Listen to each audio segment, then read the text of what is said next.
Today, we're diving into a real-life detective story. It follows a researcher on this incredible mission to piece together a family history that was almost completely wiped out. The mystery isn't just a whodunit. It's about identity itself, with clues scattered across centuries. And it all starts right here, with this one single memory from the researcher Lisa Henderson. It's this warm, personal image that grounds this huge historical search in a very human moment. This is the very first thread she has to pull on. So that brings us to the central question, the big challenge. For a lot of African Americans, tracing family history isn't just hard. You often just hit a brick wall. Records were deliberately not kept. Names were changed. Families were literally torn apart. So how do you find the truth when the trail was erased on purpose? Well, we're about to find out.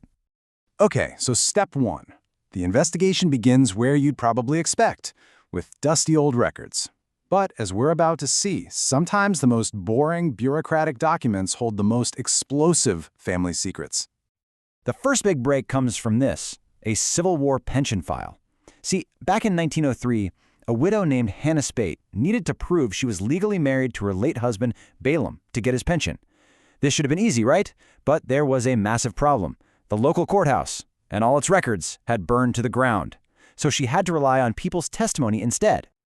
And right here, in a sworn legal statement from 1904, things take a wild turn.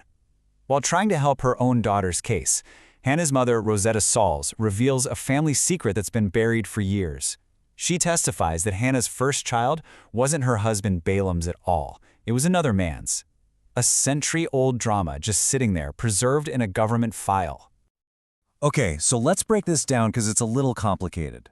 We've got Balaam Speight, the husband from the pension claim. Then there's this other guy, Lodrick Artis, who the testimony says is the real father of Hannah's first child.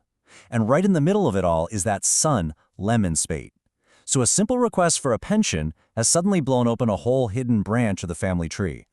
But look, paper trails, even juicy ones, can only tell you so much. They're just the black and white outline. To get the color, the details, the real life, you've got to talk to people who actually remember.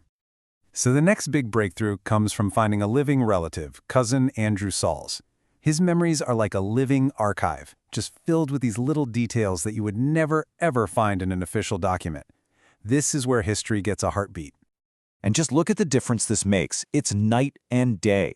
The documents might say Isaac Sauls Jr. owned a bunch of land. Okay, but the oral history? It tells us he also ran a sawmill and was the first guy his cousin knew who owned a Cadillac. The records show Cain Sauls worked with a bank. The family stories? They reveal he knew Booker T. Washington personally. This is the kind of detail that makes these names on a page feel like real people.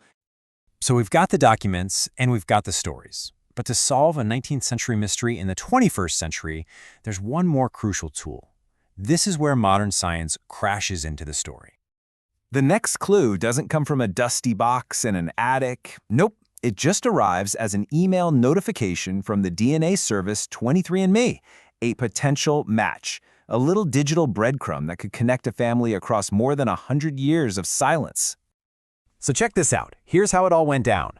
The researcher sees the match and sends a simple message based on that old pension file. Are you descended from Lemon Speight?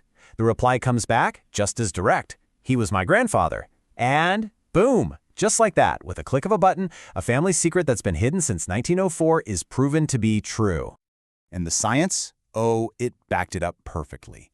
This number, 0.46%, that's the amount of shared DNA. Now, that percentage predicted a relationship of fourth cousins, meaning they shared a great-great-great-grandparent. And when they mapped out the family tree using the clues from the pension file, that was the exact relationship. History and science lining up perfectly. It's just incredible. So what's the whole point of all this detective work? It's about so much more than just names and dates on a chart. It's about restoration. It's about rebuilding something that was intentionally torn down. Because this research, it didn't just uncover a family, it uncovered a place, Artistown. This was a whole community established on land bought in the 1800s by Daniel Artis, who was a free man of color. So uncovering this family story was also about reclaiming the story of an entire community. And this quote from the researcher really gets to the heart of it, doesn't it? History is so fragile. Communities like Artistown can literally be wiped off the map, their names completely forgotten. So this work, it's like a form of countermapping, of drawing these old places, these old stories, back into existence. So what can we take away from all this? I mean, this story shows that even histories that have been shattered can be pieced back together. You just need a combination of old records, living memories, and, modern science. It's a powerful reminder that no history is ever truly lost for good. Which kind of leaves us with one last thought. What parts of our own history are just sitting there, in dusty boxes or in our relatives' memories, just waiting for us to start asking the right questions?